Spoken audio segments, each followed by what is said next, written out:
Hey everybody, welcome to this panel, which is about, essentially it's about the evolution of distribution and a couple other things around what's happening, where content is going.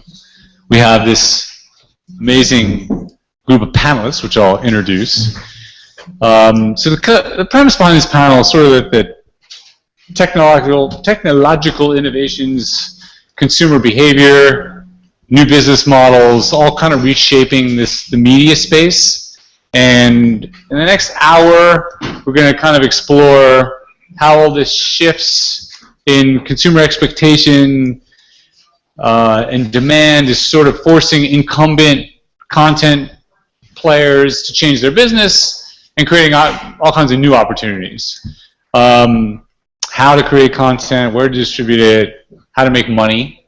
It's basically, we're going to answer like all these questions in 1 hour. And it's going to be kind of the equivalent of a postgraduate degree. It's very lucky to be here. Okay. So, just to kind of take the pulse of where everybody is in the room, how many people just know what OTT stands for? Oh, okay, good. And then I guess you definitely know what SVOD is? Yeah. Yeah, okay.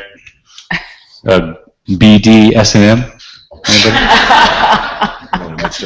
Just see if you're paying attention.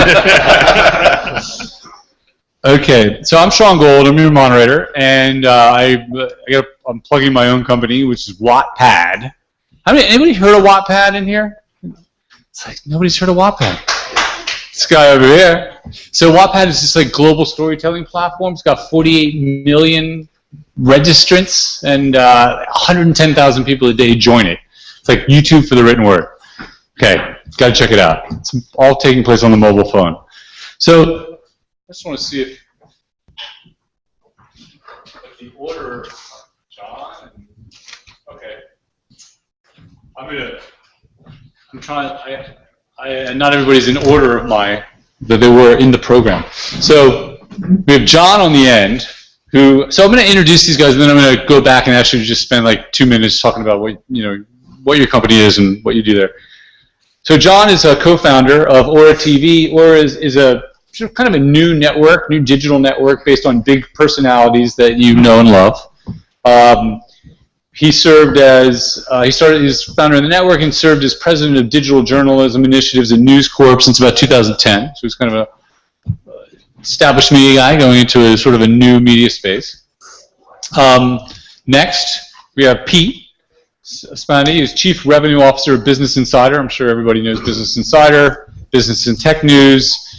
Was previously CMO, SVP of Sales for Federated Media. I was going to say, shed some sort of lean on you for monetization of content.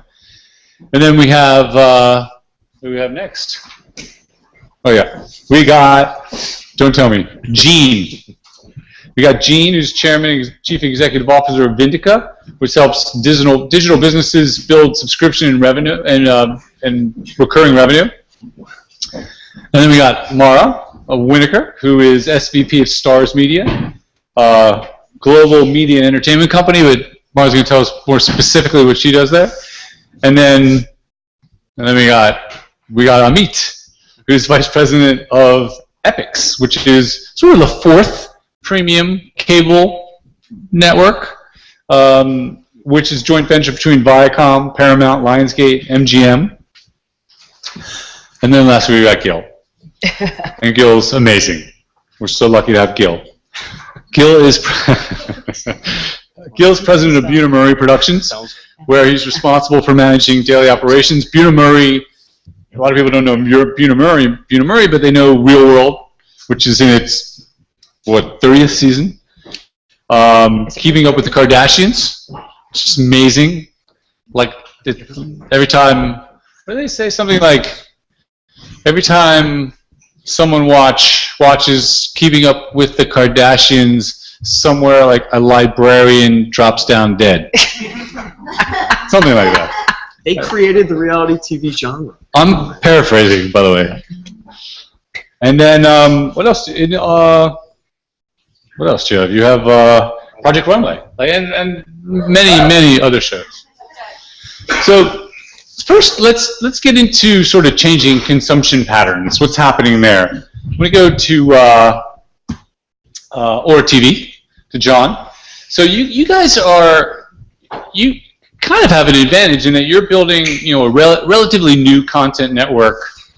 You're building a content network in 2012, so you're kind of architecting it now. How do you prioritize distribution platforms based on your content and your audience? Like, so if you have Larry King as a sort of anchor tenant on your network, that's going to definitely influence how you architect your network based on your audience. If you had versus having, say, the Kardashians. So just can you elaborate on how you anchored it and where you're going with it? By the way, so yesterday I think BuzzFeed did a poll on who's going to be the new host of Fashion Police, and there was a Kardashian.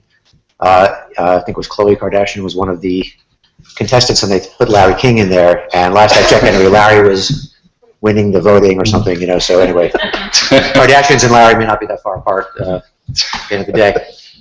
So distribution, it's very, very interesting, and we're also trying to set up our own distribution hub. And Aura TV is a channel where you can go and watch all our shows. They're all distributed on Aura. That is the main kind of home for these shows. Yeah. Elaborate first on Aura TV and what's places in the media ecosystem. So Aura TV, our intention is to build a network in the vein of, let's say, an A&E, as opposed to, and so we're digital, but we have been going, and we started off and are continuing to go in a little bit of a different direction. I think many digital players are today this MCN type model or multi-channel model, which is aggregating and amassing typically thousands, if not tens of thousands, literally, of creators and sometimes billions of minutes of types of content.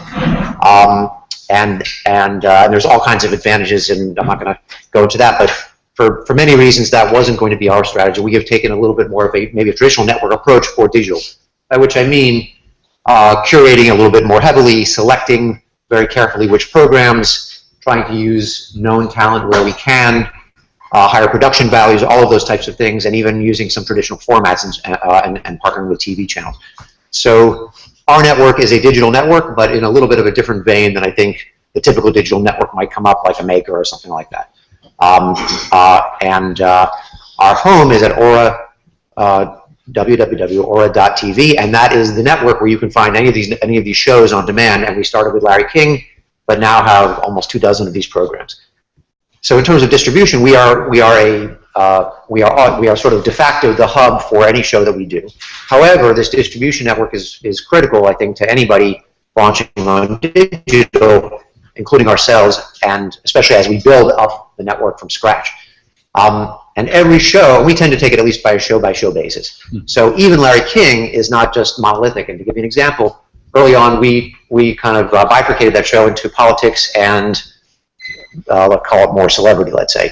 So we just maybe thought it didn't make sense to have Miley Cyrus comment on Syria. So we have a politics show, and that tends to be pundits and senators and the like, and presidential candidates, and we get a lot of great guests on that show, which really is hard politics. And a more celebrity show, which in some cases is the celebrity talk that Larry is famous for. In other cases, we do a more roundtable panel discussion. And actually, we were nominated for an Emmy just recently for a roundtable on head trauma in the NFL. And I bring it up, we're proud of it. We're the only non-traditional network with an Emmy nomination in 35 categories of news and docs. But the distribution, to your point, Sean, is different on those two shows. For the political show, we have distribution globally with RT, which is a Russian-owned news network in 600 million homes around the world. And for Larry King Now, which is the more celebrity or topic-based show, there we partner with Hulu. In the US, we have different partners around the world depending on what makes sense in different countries. We also sell it to TV networks in different countries.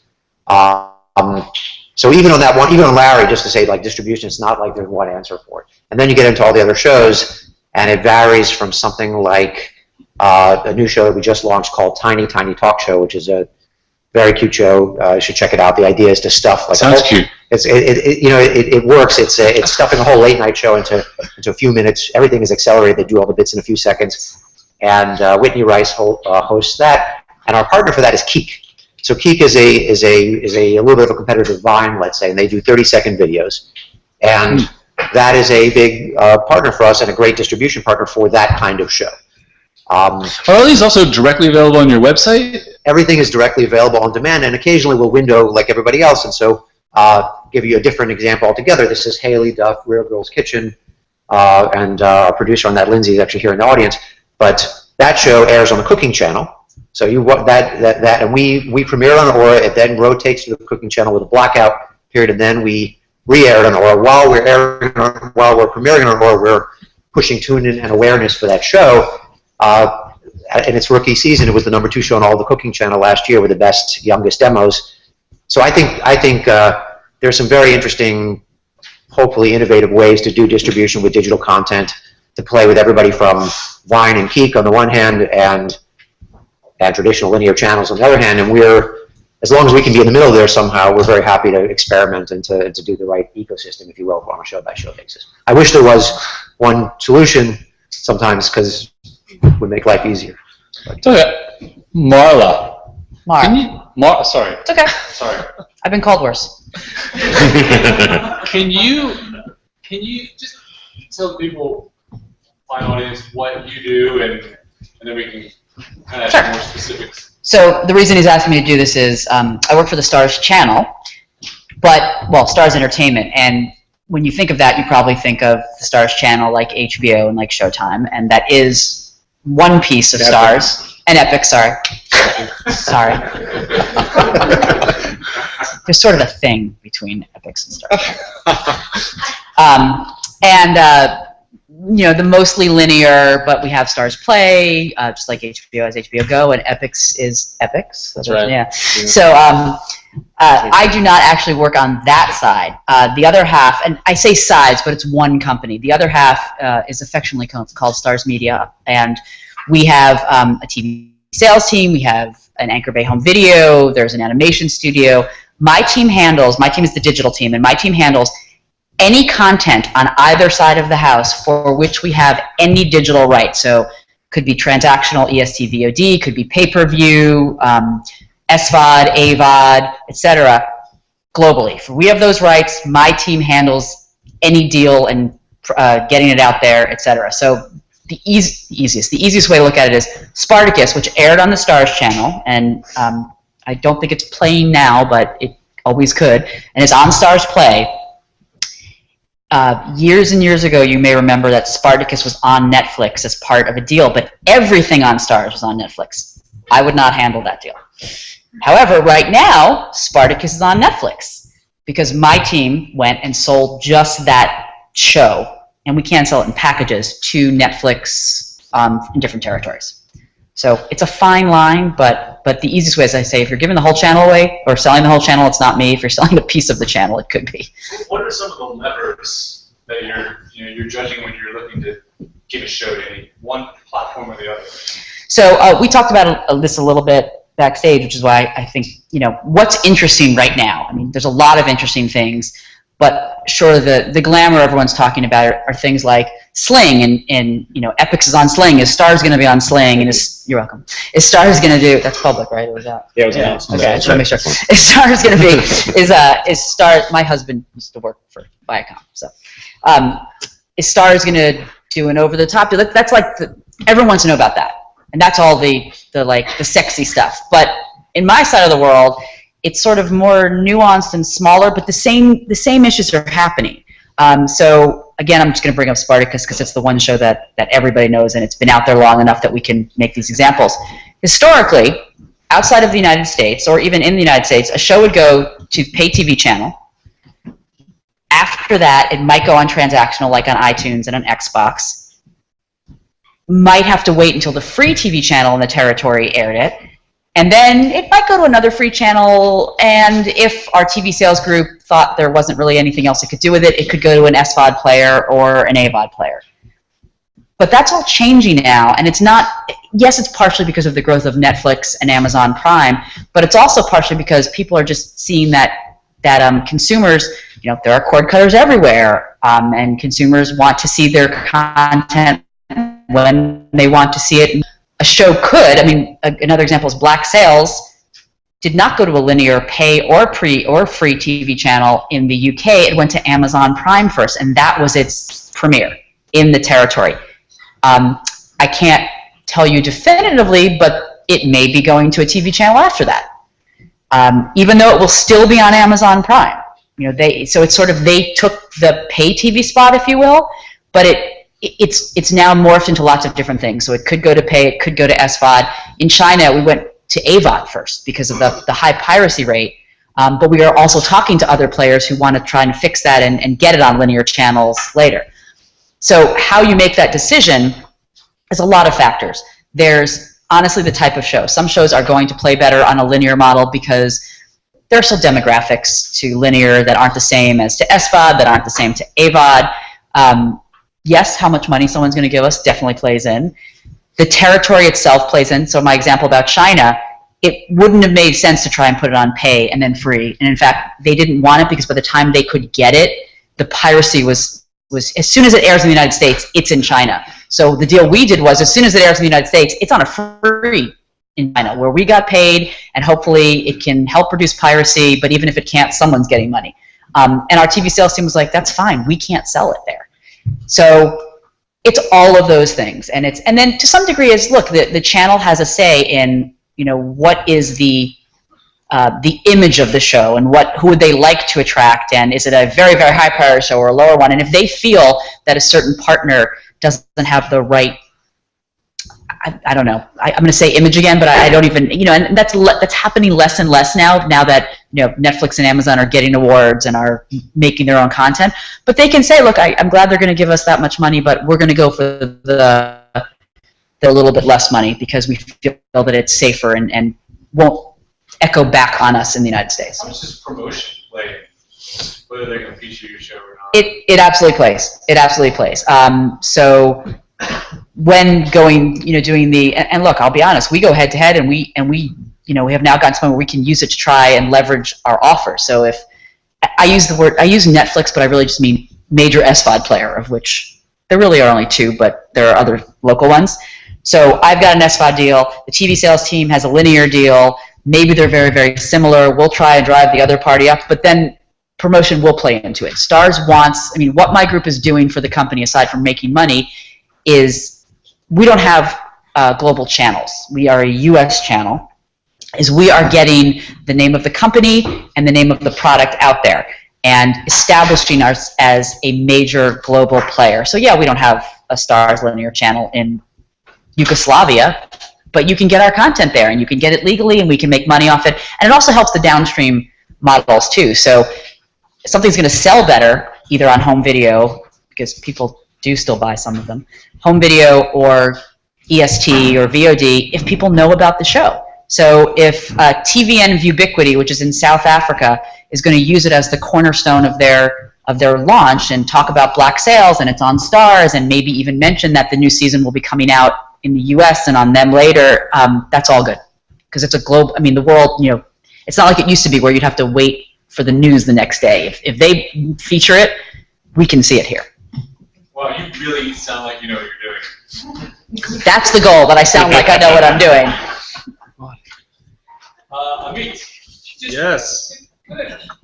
share what Epix is about and positioning in the marketplace. Sure. So Sean mentioned, my name is Amit Ziv. I'm a VP of Business Operations Development and Strategy at Epix. Epix was launched in 2009. We are a JV between Viacom, Paramount, Lionsgate, and MGM. We control the first-right theatrical output product, or the pay TV window for those three studios. So movies like The Hunger Games or Wolf of Wall Street or Interstellar, when it comes into our window, it hits the pay TV window, and we have it for almost a 2-year exclusivity in the subscription window. So when we do deals, it's not on the title level, it's on the service level or the subscription level. multi-platform distribution is in our DNA. It's why the 3 studios launched the service. So we have 4 channels that are linear in the MVPD ecosystem. We're available in over 50 million households. In fact, we grew our video footprint with MVPDs by over 60% last year, so we're seeing a lot of growth. Some of those MVPDs include Time Warner Cable, AT&T Uverse, Dish Network, Verizon Fios, et cetera, et cetera. And in terms of multi-platform, aside from the 4 linear channels, we have over 150 movies available on set-top box VOD at any given time. And then we have over 3,000 movies at any given time available in our sites and apps.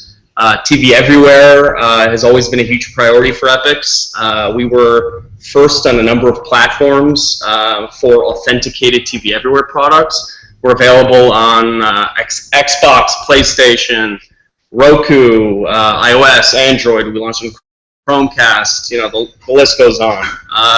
You know, and for us, you know, our priority is to add value to our MVPDs, to our subscribers, and to ultimately provide consumers with access to our product across different windows and different platforms. So aside from the MVPD ecosystem, we also have OTT deals with Netflix and Amazon Prime. So our entire service is available on those OTT distribution platforms. Now the windowing is slightly different because we preserve some value upstream to our MVPDs. So a title will air on our linear air first, and then we window it, and eventually a few months later it hits Netflix or Amazon.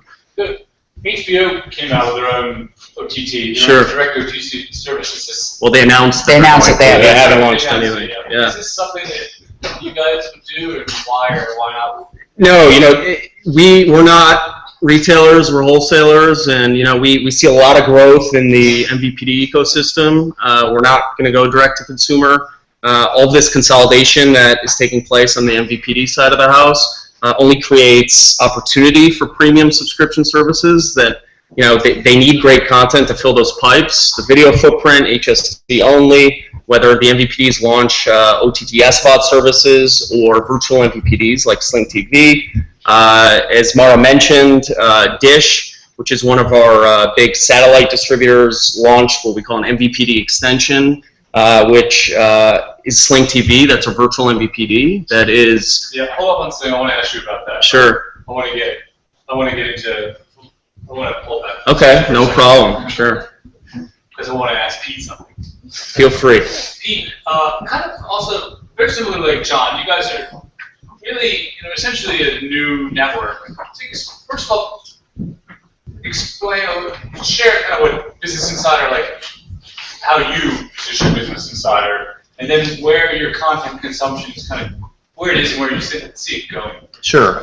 So if you're not familiar, we're a business news site. We're about 7.5 years old, focused primarily on tech and finance, but we've certainly expanded our coverage to other areas as well. And we're digital only, and of course digital now means desktop, tablet, smartphone, and potentially watches and glasses and all sorts of other things as well.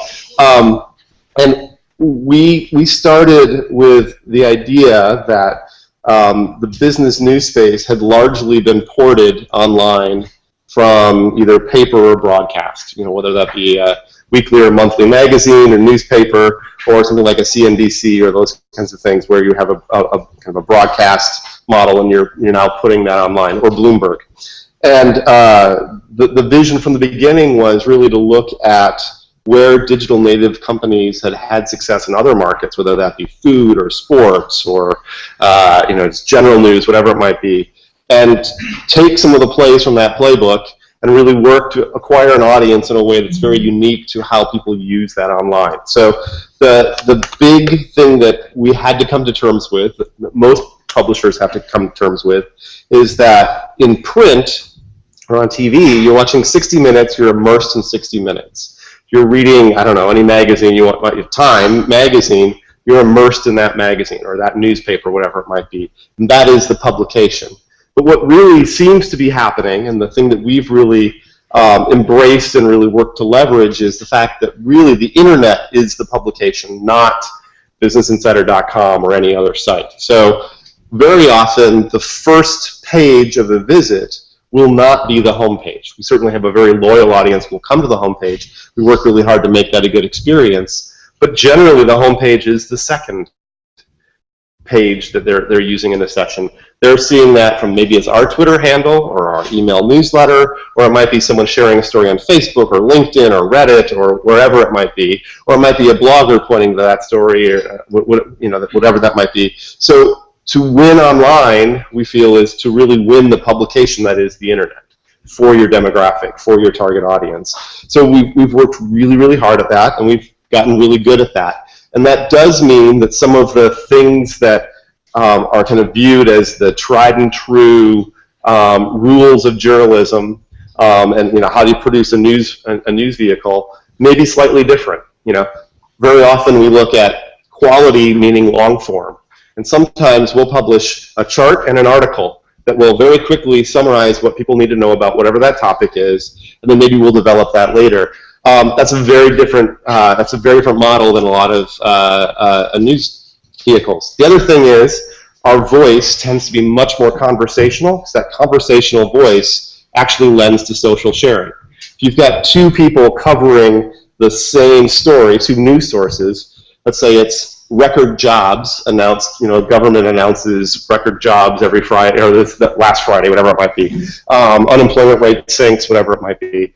We would be much more likely to say at Business Insider, jobs crushes expectations, unemployment at record low, whatever it might be. Whereas the normal news source might be, jobs reported higher than expected, numbers, and these kinds of things. And both are perfectly fine headlines, perfectly fine ways to present information.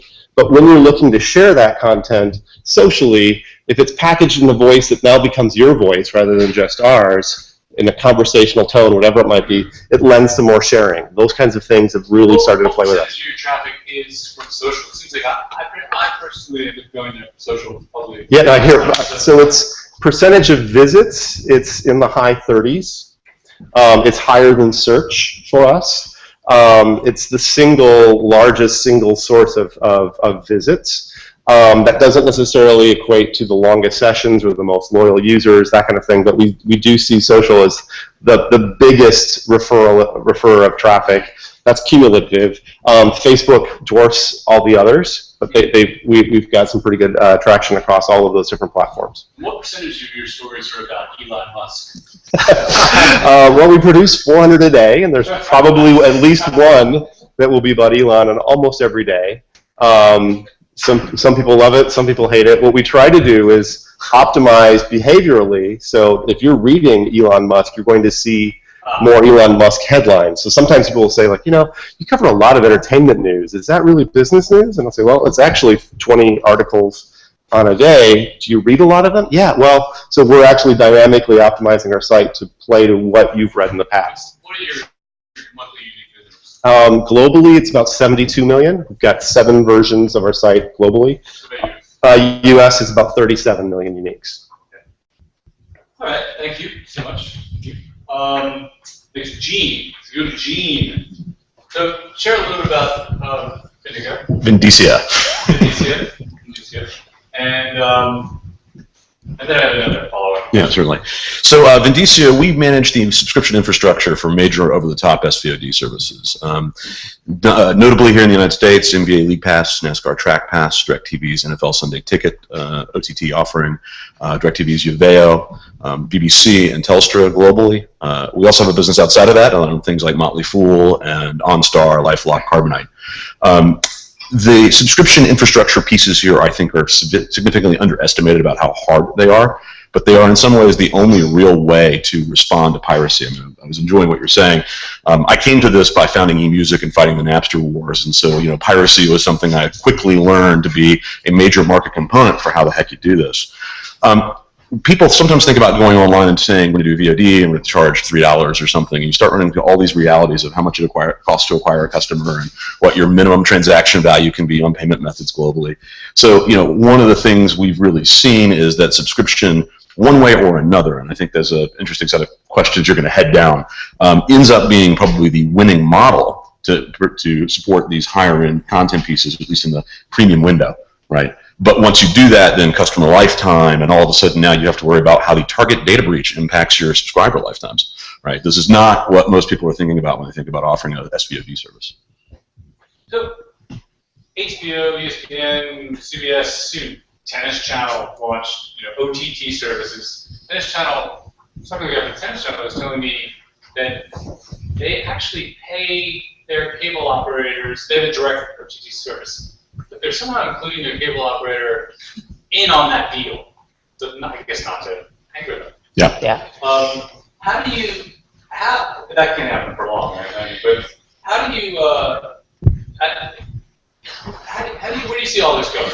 Well, look, there's a current unbundling occurring, right? I mean, basically what we're seeing is that from a consumption perspective, the consumer doesn't necessarily want to continue to pay for a single bundle as the only way they get video content. I think that's an early stage effect. I think longer term, you actually will start to see rebundling. You're going to see the back-end bundling you're already seeing with Amazon and Netflix to some extent, but sports has led to some extent. You mentioned the Tennis Channel, NBA, NASCAR on my platform. There's a tremendous overlap between, say, an NBA user and an NFL user, right? Being able to start rebundling those as a offer to an end user of normally this package independently would be $500, but together it's $350, right? Effectively, those I think are the ways you're going to see this. But underlying your question is this important issue. The persons who are going to be the dominant platforms that offer high-value premium video content to folks are going to be the first movers. The internet tends to choose a winner and choose that winner strongly. It may be that in video it'll be a little broader. There may be 4 or 5 platforms, but look at the music business, there's a single platform and maybe a single streaming platform, right? I don't think it's going to be that cool, but the issue is we're still in the very early days of how these services work. Discovery is a mess, like actually finding what you want to watch, because these services aren't really about access to content. That's what we're all talking about today, but that's actually the boring part. The interesting part is entertaining you at 7 p.m. to show you what you guys are doing. I know you like these sorts of things. Your kids are in bed, so I can understand that from your local time frame. What do you want to watch, and how do I make it entertaining to you? The guys who crack that are the ones who are going to have those dominant positions. It's one of the reasons I think Netflix is a little scary in a positive sense, in that sense, that they're out there going, how do we understand the DNA of movies to be able to show you that next movie or that next series you otherwise would never have tried? Yeah, and I want to talk a little later, like it's the future of channels, and will they die in some sense? But before we get into that, let's talk as Gil. So Gil's from the content side, and I want to how is all this OTT, SVOD? How is this affecting the kind of is it affecting the kind of content you create, and how's it affecting your world? Without using any acronyms. Sure. No, absolutely. So Bunim Murray, just for those who don't know, it's a production company that was started approximately 30 years ago by the late Mary Ellis Bunim, who came from soap operas and on the scripted side, and Jonathan Murray, who came from the documentary / news side, and they came together and have been publicly credited with creating the reality genre as we know it, with the first show, as Sean talked about a while back, called The Real World. Back in 1992 for MTV. It's still currently on the air. So really in our core DNA, who Bunim Murray is we're storytellers. It's all about finding an interesting character, an interesting world, and that's really what drives us. 2 things. Number 1 is that storytelling experience, regardless of the platform, first and foremost. And secondarily, really trying to keep up with the pioneering spirit that both John and Mariel has had by sort of creating this genre.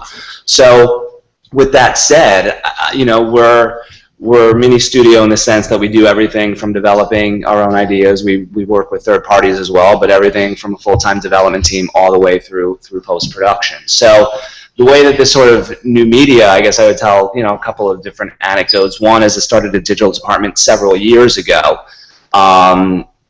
Thinking that we need to be in this game, and that it's something as storytellers we can't ignore it and just continue to focus on the traditional TV and the buyers that we're used to dealing with, all the cable and network broadcasters we've worked with.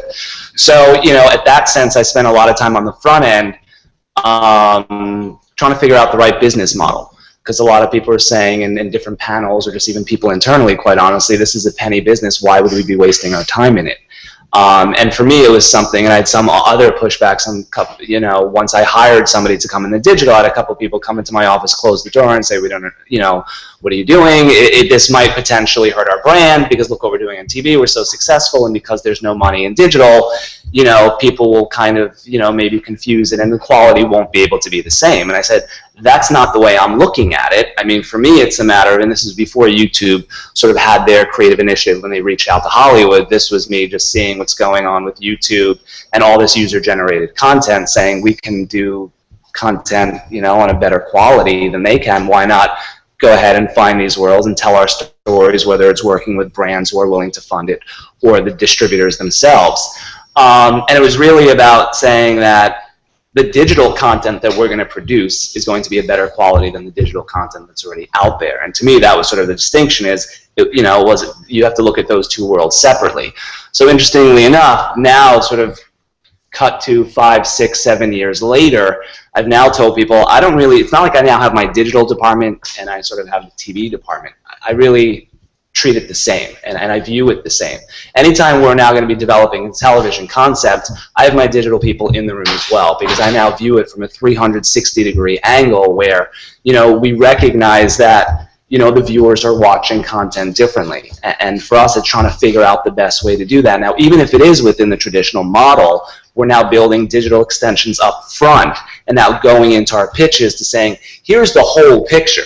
This is how we view it. Now, whether that digital extension is something we can handle internally with our digital department, sometimes I have strategic alliances with technology companies on the outside, because I am a big believer and have been for a while. I mean, with this new technology on the traditional TV side, is how do we make that more interactive? How are we going to bring those young millennials who are watching sort of online and aren't necessarily on TV, how can we sort of include them within the process?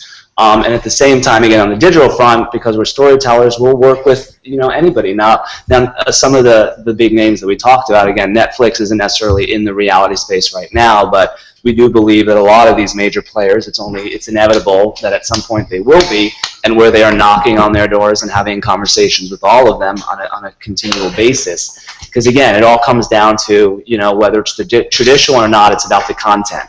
And if you can build out something that's going to resonate with the audience, millennials or otherwise, that's what's going to sell it. And then as far as adding all those other layers, we build that on afterwards. When you say digital extension, can you elaborate on what you mean? Because it's getting kind of murky, because obviously almost everything everyone's doing is digital, and all the distribution is digital. I remember the Producers Guild, and I started a digital group there with some other people, and now it's pretty much the digital group is the regular group. Like distribution is digital, production is digital, everything's digital. So, but what you're talking probably on the program, like digital. Explain a little bit. Yeah. So what I mean by digital extensions is another one of the shows we do is Bad Girls Club, which is going into 14th season for Oxygen. Very popular show, and that has a huge online community, and it has from the beginning. So it's something where we have an online extension to the show where you just want to keep the conversation going, where you've built a community of fans for that show who are either getting original content that they're just seeing on oxygen.com, or they're having the capability to speak with some of the cast members, or be having a dialogue back and forth. One of the seasons, I think we had incorporated a technology where sort of even within the episode, we had provided sort of a space where somebody can be incorporated live within the broadcast. I mean, so again, digital extensions could be something like that versus something where, again, this past summer, while it was a failure on ABC, Rising Star, I think was really interesting in the sense that they were allowing, and because we're in the United States and we have time zone issues, but that series was basically a big music competition and enabled the audience at home to be able to sort of via an app say whether or not they wanted to vote for that contestant. So it sort of empowered that viewer at home to be a part of the show. So when I talk about digital extension, that would be something else where while we're creating a big format music show for the network, we're going to be coming in and saying, okay, but here are some other additional layers that we can add to it that potentially could sort of engage a larger audience, or keep the conversation going where you're even when you're not online, maybe you're driving, your viewers online to have a different experience and vice versa. Sure. So I want to say on distribution a little bit more. And I mean, you were talking about, you guys just did a deal, you referred to it with Sling. So my question kind of is like, who are the most disruptive new players in this OTT space? And you were kind of alluding that Sling is. Could you kind of share why? Yeah, I don't know if I'd call them disruptive, but they are between Sling and PlayStation's new virtual MVPD service. Two of those services will be first to market in the IP-delivered multi-channel subscription service, or as we call virtual MVPD segment. From our perspective, you asked me about direct-to-consumer earlier. Certain programmers are looking for growth, so they tell Wall Street or whoever, or the press who loves talking about direct-to-consumer, that they're going to go direct-to-consumer. From our point of view, we have a lot of growth in the MVPD ecosystem, and those MVPDs have a lot of opportunity to innovate as well, and they've started to. And the first example of that is Sling TV, which was launched by Dish Network. It's over the top, but Dish owns the service. Sling TV is available, I think, on iOS, Android, I think Roku, and I'm sure they're going to be on every platform pretty soon. And it's a subscription service, just like an MVPD service. And a consumer will pay, I believe it's $20 for the Best of Life TV core package or basic package that includes ESPN and AMC, and the list goes on. And for us, they created, in addition, a buy-through to a Hollywood Extra package, which Epix is the anchor. And we have our 4 channels that are branded Epix, our linear services, plus we will have a few thousand VOD titles on that service. And for us, that is adding value to our consumers over the top, but it's also adding value to our MVPDs. And we're there to support them. And at the same time, as I mentioned earlier, we are also doing deals with Netflix and Amazon, who are great partners, and we continue to co-market with them. And for obvious reasons, I mean, they're growing and they provide great value to subscribers. Does it appear that the value for content is better on this Sling service than, say, a multi-channel network? Or no, I wouldn't say that. I would say that it's no. I think it targets a different demographic. The cable is for rich people, basically. Right. Well, okay. So the target market, as HBO would even say for their direct-to-consumer business, is about 10 million. Now, if you ask Kagan, multi-channel video substitution is probably 6 or 7 million today. You would make the argument that that is the target household base that they're going after. But the reality is, pay TV ecosystem, it provides great service, video, telephony, and broadband to one set of households, and other households are looking for something that's a little slimmed down. And regardless, for us, everybody needs premium content to fill those pipes, and we'll help them market it, and we'll help them launch those services. For the panel, I guess, is subscription definitely the future, or is anybody going to buy anything anymore? Because I got a bunch of DVDs that are going to be useless. Well, you can put your coffee cup on top of them. Coasters. Yeah, look, the good news is after 2008, the entire internet woke up and realized you're going to have to pay for things. This was kind of a seminal moment in kind of the adoption of the internet globally. Once that's true, people look at Netflix and HBO and see a premium product that they expect to pay for. As long as you're bringing the kind of value that all of these sorts of channels have to bring, you're going to be able to charge for it. But I think there's a side of this that gets lost when we're talking about this conversation. Sling's potential most important item is the lowered cost of customer acquisition, because people underestimate how expensive it is to roll a truck. Right? When you put a van out to go install a new, DirecTV or new dish, right, actual dish, it's an extremely expensive proposition. And so you can't go and take somebody with low credit or doesn't have a house or, all these things into consideration, because otherwise you've got to lock them in for a year or two, and when they don't actually pay, you got to go collect. I mean, it's a mess. Compare to if you want to try Sling, put credit card in or debit card.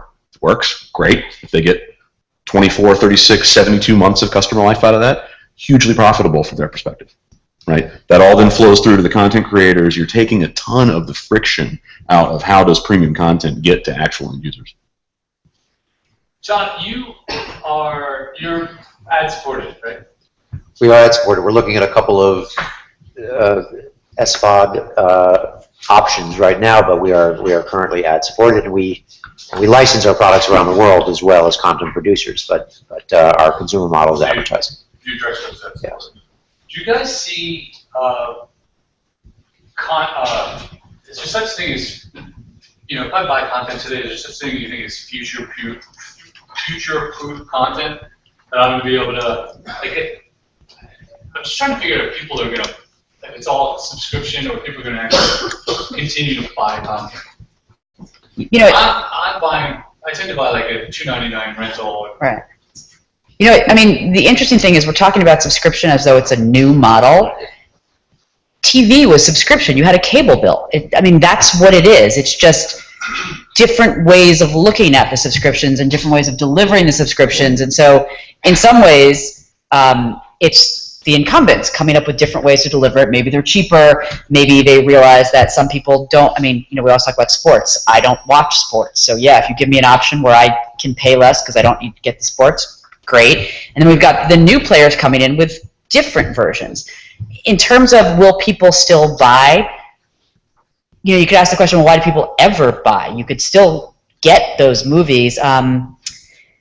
I think there will always, just as there still is in music, there will always be people. Yeah, there will always be people buying for some reason, and whether that's because people like the ownership prospect, where people like, if it's a DVD, it comes with certain things that you just can't deliver digitally, or you choose not to deliver digitally. I mean, for example, we distribute The Walking Dead, and our home video team puts it in a head. Like a head, and people who love with a screwdriver in its eye, and that's how you open it. It's just what you want on your coffee table. For some. Yeah. So but I think there are different reasons than they used to be. So you used to buy because, well, even if you could get it on, say, a Netflix, you couldn't take it with you, right? If you wanted it on your iPad when you're on a plane, you couldn't. Well, that's changing. Or it was on Stars, but only when it was on Stars. Well, that's not true anymore because you have on-demand and TV everywhere and Stars Play. And if you have Stars, you have access to any of those. So I think you're looking at the buy model changing and, yes, shrinking a little. But there's also, I mean, every time we say that, there's something that you can come up with that may make it more compelling. I think what you don't have is the people who are never going to buy are never going to buy. I'm not a purchaser personally, and I love content and I love TV, and even when things I'm just not going to buy. I will rent 2 or 3 times. I don't rewatch. There are people who and actually my stepkids who are millennials still buy DVDs to the point I'm like, why are you doing that? You don't even have you have all of these devices. What do you need to buy? No, I want to buy it. That's just the way it is. So I think, subscription isn't new. The ways of getting it and the ways they're packaged are new. Buying isn't disappearing, but it may not have been, it was obviously bigger when it was the only option, but it will still stick around. Okay. There's another issue just on the digital, maybe first side of things, and I'm sure this is relevant for Business Insider too, but once you put that element in, it's very tricky how you balance that with the viral aspect of having X% of your traffic coming in through bloggers or shares. How does that work when you're supposed to be charging for something? So I think there's an added element, at least I think for this side of the table, maybe in terms of how you do that, and still keep your internet as your magazine is the internet essentially, right? But how do you keep that viral sharing, social, mobile kind of piece of your business, which is a vital part of that business in terms of reaching broad audiences. I think that's exactly right. I think one of the things that's really fascinating is there are studies that have shown that people will not share content that's behind a paywall as readily as content that's free. And then you look at someone like HBO, the John Oliver show. The whole value proposition of HBO is you pay your subscription and there it is. What's the rationale behind the John Oliver show, the entire thing on YouTube Monday morning, or perhaps it's Sunday night? I've never tried it, but so I'm fascinated by that balance between what's free and what's what's available for support via advertising. I don't know what their deal is. I can't comment on that. But there will be things that people want when they want it, and they'll be fine with advertising around it. There will be things that they absolutely want to pay a subscription for because they want that experience wholesale. They want to be immersed in that experience. What I find really fascinating is a lot of cable is you pay for it and then you watch a lot of ads. Same thing, you pay for your newspaper. There are a lot of ads in the newspaper, and that's where I don't have a crystal ball that can predict what's happening there. But the relationship between you pay for content and you get a different experience is changing fairly rapidly, and I think there is that middle ground where you pay and you see ads. That becomes a little bit harder to justify in some areas. I'd like to bring Gil into the conversation. What's a home run for you, like in content monetization? What's that look like in 2015? I guess in the traditional model, again, for reality, we don't have the syndication like they did on the scripted side, which in that, for those, historically, traditionally, syndication means you had to be on the air for at least 100 episodes, usually after 3 years, and then basically the network would go ahead and have a second window sale, and that's where people were making, creators were making, the channels were making hundreds of millions, if not billions of dollars off of those programming. Obviously Seinfeld or more recent, whatever these major breakout hits are, but that's few and far between on the scripted side. For reality, it's become a global business, which is kind of interesting because I've been doing this for a while, and it just sort of, I always tell people how surprised I am that if somebody would have told me even probably 7 years ago that you would have a global entity like a Shine Endemol core that's worth $3 billion or billions of dollars, built off of reality. We were the redheaded stepchild for so many years, and here it is. It's turned into a global business that it really, I think, still has a huge trajectory for growth because just the number of channels you have in a lot of foreign territories is really still limited, and just everything we're seeing here hasn't necessarily hit on the international market.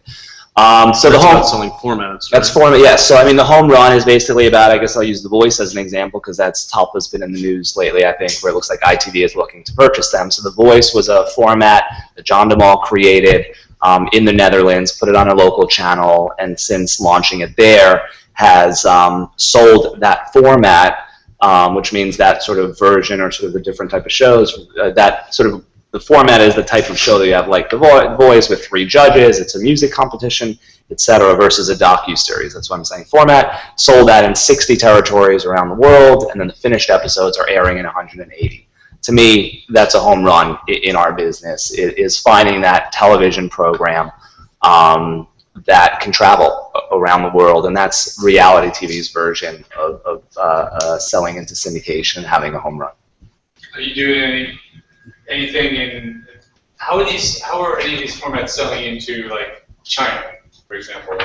Yeah, I mean, so a lot of those shows are in China, obviously a huge market. I remember I was there a couple of years ago, and I think The Voice had just aired, and they told me they got the ratings, that number, and it was 330 million people had tuned in, and I was like, first of all, that's as many people as we have in the entire United States, and I said, we get half of that for the Super Bowl, which is our biggest thing of the year. So it's kind of like, for them, I was like, oh yeah, our overnight 330. So just mind-blowing, absolutely mind-blowing. Clearly, I think, it's really been interesting to see over the past couple of years, because for a while, quite honestly, I think they weren't in the game, and I think where a lot of the majors have been there for 7 to 10 years and haven't really figured it out.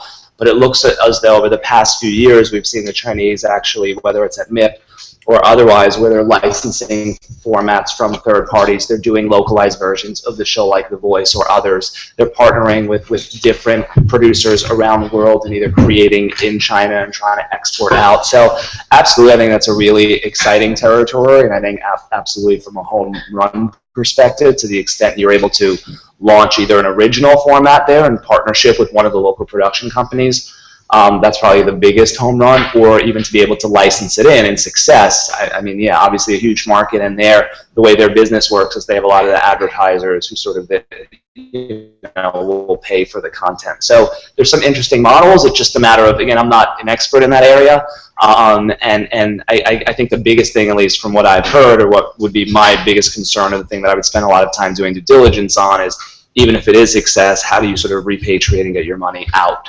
And that's the part that, while I've done some studies, I'm not 100% sort of familiar with all that. So I think you need local production. So it's not so easy, but in theory, yes, obviously that's a huge market and a very interesting market to try to figure out. Mara, are you doing any business over there? Are you In China? Yeah. Well, again, I mean, I've been selling content in China.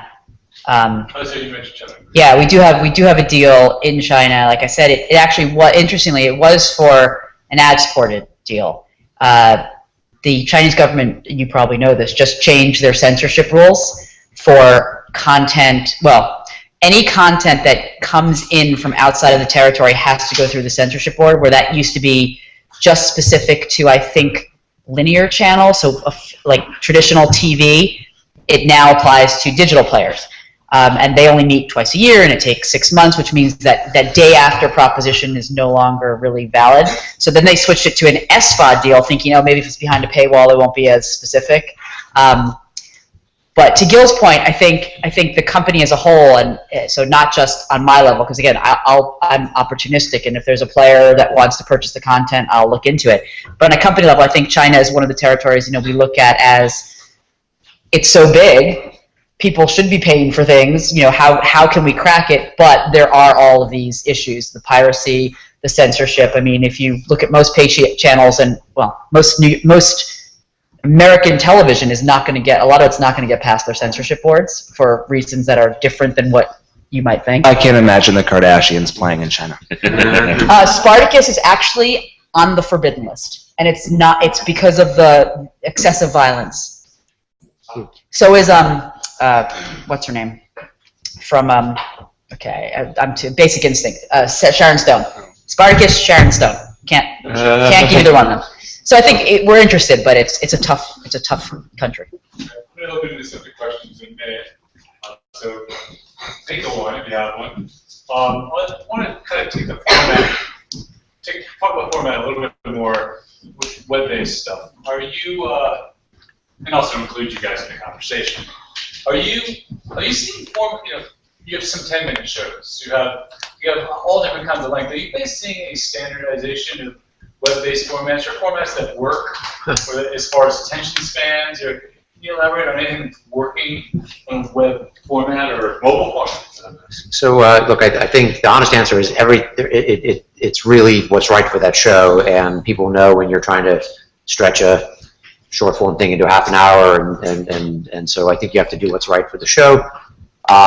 And you can find literally everything out there. Again, on the one hand, from 6-second vines, which we've done, to, I would even argue, these half-hour hours, they're binge watched on all these services. So is that a new format? Maybe that's a 12-hour format if you watch a whole season or something. So for us, we are trying to play in this a little bit more hybrid space, where we can reposition content, have a few different bites at the apple. For things like Larry King, Haley Duff, tend to do half hours, in some cases hours. Again, where we expect we'll have a TV partner that will show those to that audience in its half-hour format, but also do quicker formats where we can do quick sound bites, quick gags, quick things that kind of play more virally. One other example I'll say in terms of format is a new show we launched called Queen Bee, which is a little bit of a variant of Shark Tank for women, and it's trying to mentor female entrepreneurs. But there again, we are working with on a hour-long format of that. But in the meantime, I've launched a digital format on this topic of how you can vary it up, and that allows us to break it up into smaller pieces, allow people to vote. Someone mentioned voting through an app. Allow people to crowdsource. So we partner with one of the crowdsource companies, and by the way, the company that the judges might pick might be different than what you might, as a viewer, like as a product. Often that's the case, and you can go vote with your own pocketbook and actually buy the product or crowdsource, invest in the company. So, clearly it allows you to play around with the formats and have and experiment with a lot of different ones. and we're trying to do ones that are both right for the show and allow us maybe to develop other iterations of the show too. What about you, like for obviously we're talking video, but Sure. for consumption and monetization, what's working for business? So there are no hard and fast rules. Shorter is better as long as you take enough time to actually tell the story you need to tell.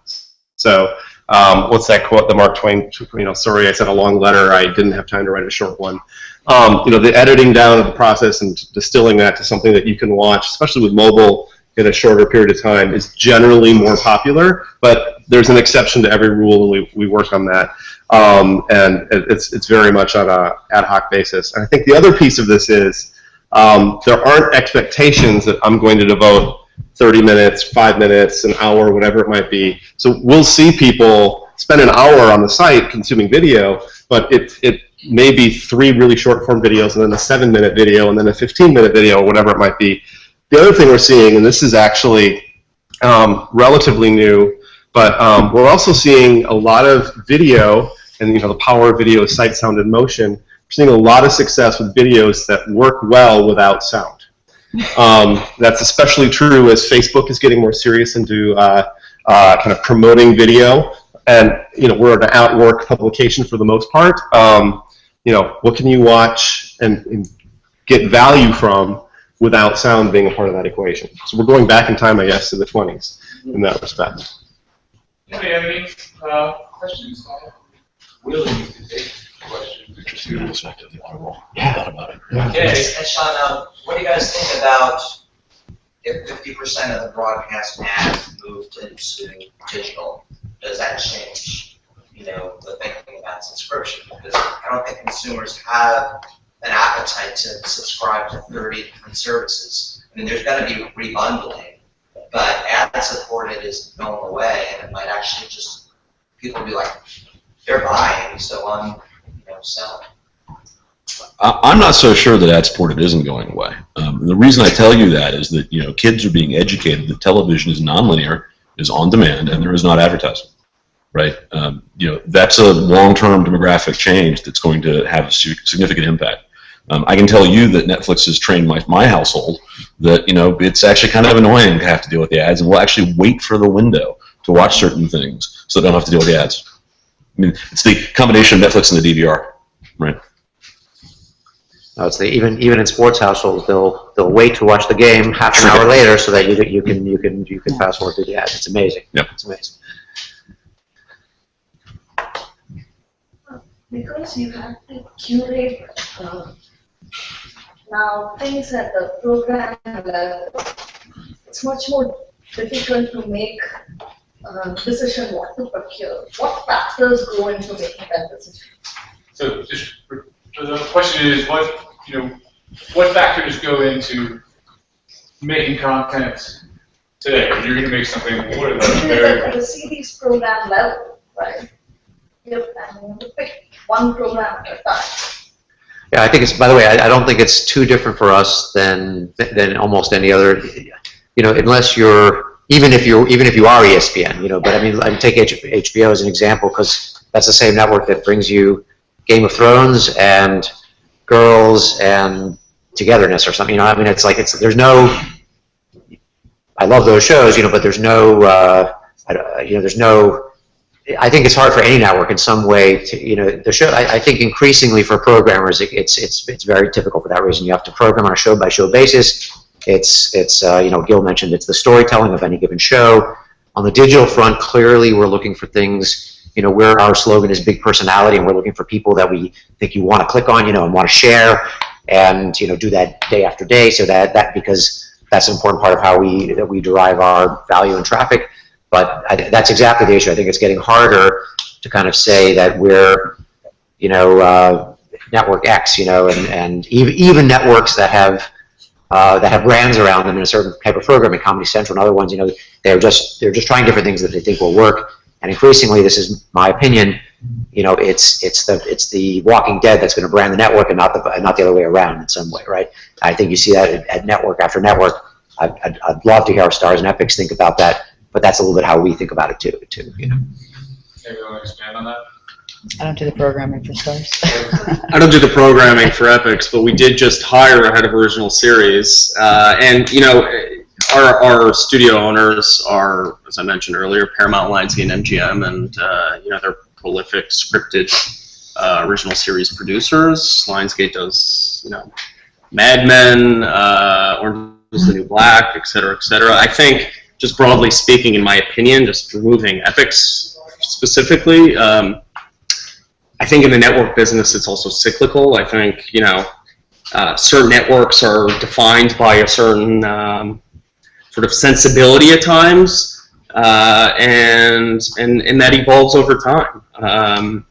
You know, HBO, as you mentioned, those are all different genres, but it stands for high quality, premium, scripted programming. And, you know, for us, we'll do the same thing. We'll do high quality, scripted programming, and, you know, something that's premium. You know, ABC Family used to stand, or kind of still does stand, for their target demographic. Bravo has a very specific sensibility. So, and as you know, you go and sell shows to these guys, I'm sure you have a list of the first few that you know are most likely going to buy into a certain product. Yes, I mean, it starts and ends with the creative. I mean, that's really, and I think all these networks, all at one point or another, they did have very specific brands, even the ones you mentioned, like Bravo. But look, I think it is evolving. I think it continues to change. There was a time when Spike was all male-oriented. Now it's co-viewing. It's probably 50-50, maybe. I mean, so I think we really are in a space where a lot of times buyers will tell us, you know, some of them do have very specific guidelines, the type of things they're looking for, but there's so many stories in Hollywood where producers like us will go in and some buyer will say, okay, you know, is there something that you're not pitching to us because you don't think it's us, or it's a throwaway pitch where this isn't for you guys, but I'll just tell you the log line, and then meanwhile that's the show they buy. So I think everybody, you know, some of it is, you know, what's everybody else going to do, or if that network is interested, maybe we should be interested. So I think it's a really interesting time. While yes, they all have their distinct brands, I think it's kind of, you know, like what the Supreme Court said about pornography, you know, we'll know it when we see it. I do think the buyers do have that a little bit, where if you come in and have this unbelievable concept that maybe it's not on brand, but they feel like, oh my God, that's an amazing show and that's an amazing story, they'll buy it.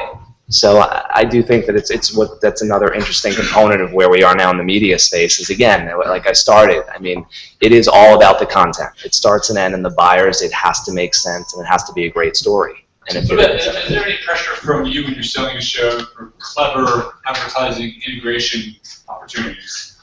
Does that add value to it? Like, it's a great show, but, you know, we put Coke in here, this is a natural segue for advertisers, we'll have it at this location, which we can sell. It's complicated. I mean, it has. We work with brands both on the TV side. We work with brands on the digital side. Branded entertainment. Look, I mean, Mark Burnett did an amazing job for years with that. American Idol. I mean, you have those type of brands. But as sort of a content creator going into the room, I think you've got to be very careful. You know, we've done some models where you could package it ahead of time and walk in, but you're always taking a risk because A, you don't know who their brand deals are necessarily from a buyer perspective. You can't do a deal with Coke and walk into the buyer and then find out they have Pepsi because, you know, you could have spent 2 years doing that deal. So that's a very complicated space. There's some of our competitors who sort of focus on that specific model. I mean, for us, I think if it makes sense. But again, the programmers want you to walk in the room and sit there and talk about, oh, it's brand. We have interest from this brand, and this is how it works. Because again, they're like, what's the show? You know, we want to know what the show is. Let our brand guys worry about that. And the programmers who you're pitching to aren't going to buy a show because Pepsi's willing to give you $1 million.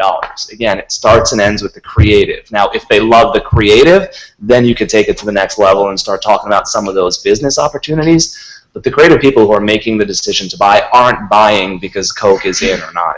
For $10 million, though, maybe. Even so, no, because then they're not going to invest it. I don't know. I think the buyers really want to have their hand in the creativity, and in my opinion, again, there are sort of, you know, rare instances where that might not be the case, but they want to provide their feedback and be involved. I'm going to direct this to Laura. This is it's a good dumb question that I put some time in. Okay, it's like a trick.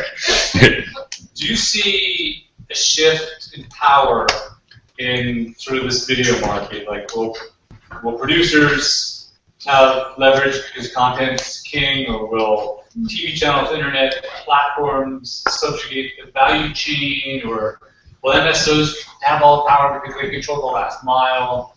Like, do you see anything changing? I don't even know who has the most power now, but I think it's always changing, and I think it, I keep saying on a case-by-case basis, but to some degrees it is. I mean, I guess a good example is AMC made The Walking Dead, or was going to make The Walking Dead. We were going to acquire the DVD and digital rights. Show had not been made and never came out, and I looked back and I looked at the green light I did, and it's like, I think it did that in a day. We had the power then, as did anybody else bidding on it. And there weren't a lot of people because we are one of the few standalone home video groups at this point that are big enough to take it on.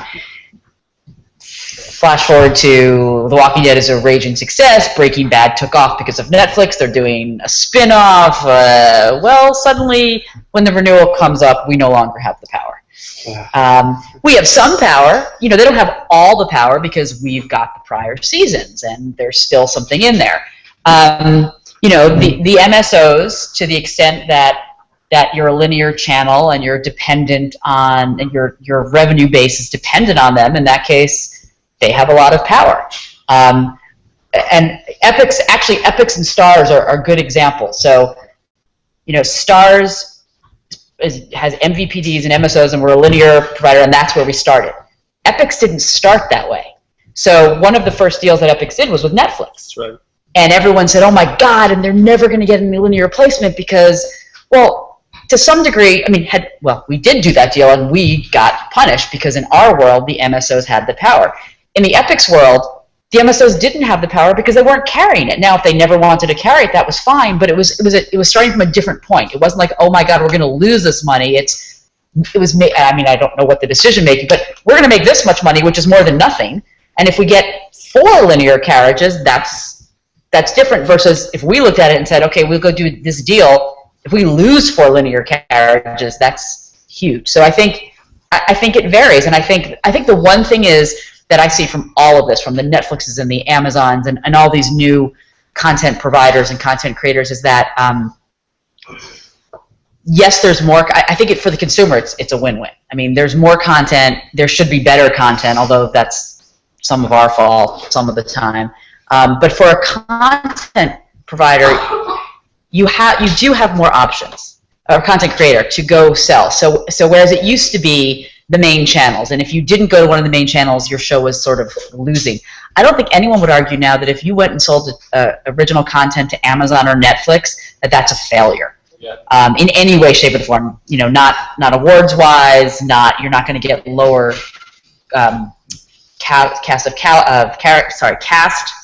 caliber. You're not going to get less money. So great. And by the way, it's not precluding other things. Yeah, you're not going to get fewer viewers. So I think that the power shifts on a regular basis. If I could tell you who's going to be the winner, I'd go be working for them right now. Maybe I am. Maybe you are. Also, you were talking about the last mile. I think people underestimate what's going to happen to bring this thing full circle when Elon Musk puts 4,000 satellites up, right? I mean, SpaceX is an attempt for him to completely destroy the last mile problem globally. That level of competition with that, Google Fiber, everything else, I think you're going to see more competition, not less, to get that last mile done. All right. AT&T DirecTV, right? It's a different last mile satellite versus the LTE network, right? I think the interesting thing is whoever creates interesting content and whoever has good audiences will come together and make a deal. Elon Musk really is the answer to everything. It is. But Comcast still controls 40% of broadband penetration in the U.S. Right now, yeah. So for now. But Comcast is also considering, things like putting Netflix on their boxes, which they never would have done. So to your point, there's other competition. Yep. It depends. It also depends on. So maybe Elon Musk is successful, but who knows what the Comcast of the world will do when that starts happening? Although, hopefully. You just don't know. I think your point is you just don't know. Yeah, and also we've seen it some. Google Fiber enters a market, and all of a sudden everybody's got fiber available, and it's all of a sudden gigabit, and all of a sudden it's $40. Yep. It's amazing how quickly that changes. I would say it's all again about the content, because whether Elon Musk wins or Dish or anybody else, at the end of the day, what people want is content. Yeah. So I would still say content is king, and that especially. I think it's split back and forth, but I think right now what you're seeing with all the consolidation everything happening with the MCNs, everything we're talking about at the end of the day, you know, what are they paying for, and whether it's $40, $20, $10, they want to view content, and there's an insatiable appetite with the millennials and people out there across the spectrum and demographics. They want content. All right, that's a good place to end. The meeting is right on time. But thank you guys so much for coming. No, I think we're all